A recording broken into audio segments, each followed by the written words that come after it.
Ya, pada waktu itu ketika Nabi SAW ada seorang sahabat yang melewati kuburan dan Nabi melihat ada seorang laki-laki yang dia memakai sendal dalam kuburan. Kemudian Nabi SAW memanggil, wahai orang yang memakai sendal, ya lepaslah sendalmu. Kemudian tiba-tiba laki-laki tersebut melihat ke belakang atau menoleh, ternyata yang melarangnya adalah siapa? Rasulullah SAW. Kemudian dia melepas sendalnya dan kemudian dia lempar. Ini diantara dalil yang disebutkan oleh para ulama, ya tidak bolehnya atau terlarangnya seseorang memakai sendal ketika dia masuk ke dalam kuburan.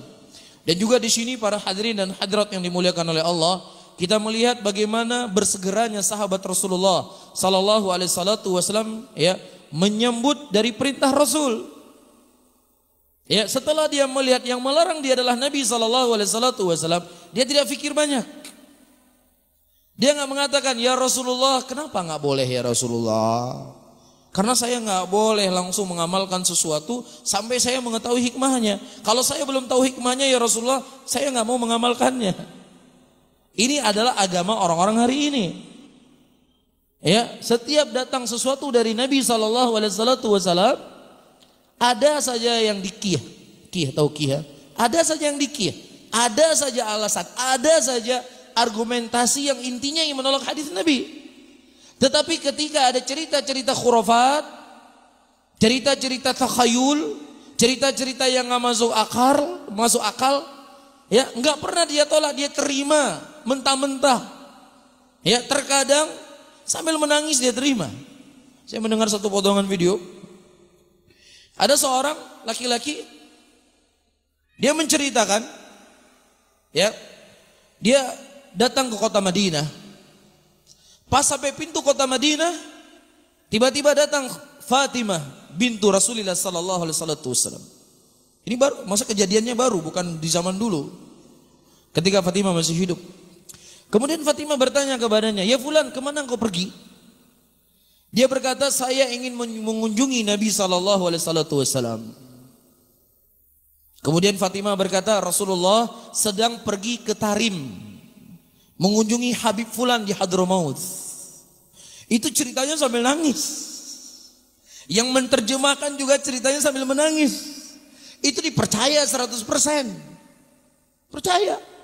Ini wali Allah ini. Ya. Orang yang diberikan kekeramatan oleh Allah.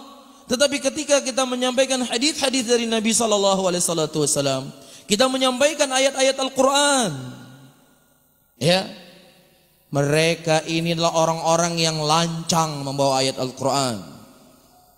Orang-orang yang lancang membawa hadis-hadis Rasul. Banyak daripada kiai-kiai kami yang sudah keramat, yang bisa sholat Jumat ke Mekah, di pengajiannya jarang sekali membawa Al-Quran. Di pengajiannya jarang sekali membawa hadis-hadis Rasul.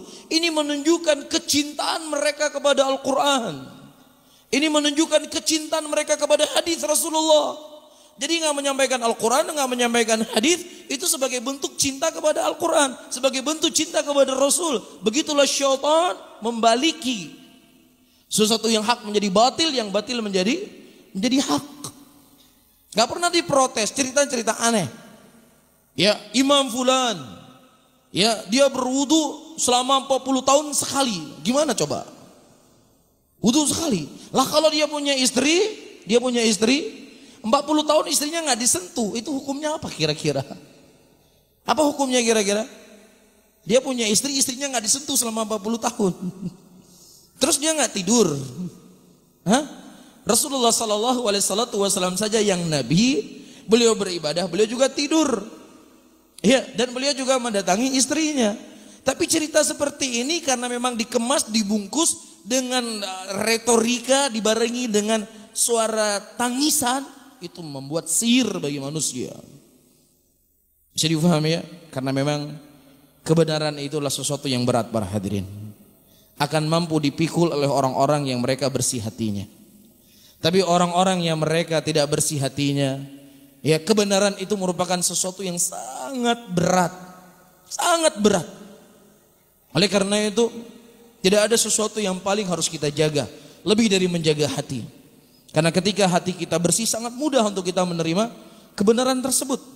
Para ulama mengatakan al-haqqu dhalatul mu'min. Kebenaran itu merupakan barang berharga yang hilang untuk seorang mukmin. Dia mencari sesuatu yang hilang, yang sangat berharga dalam kehidupannya, tiba-tiba dia dapat. Dia akan pegang itu, dia akan genggam. Itulah kebenaran di kalangan di hati-hati muslimin. Mudah-mudahan Allah menanamkan dalam hati kita kecintaan kepada mereka, sehingga dengan kecintaan kita kepada mereka mudah bagi kita mengikuti jalan-jalan mereka. Amin ya rabbal alamin.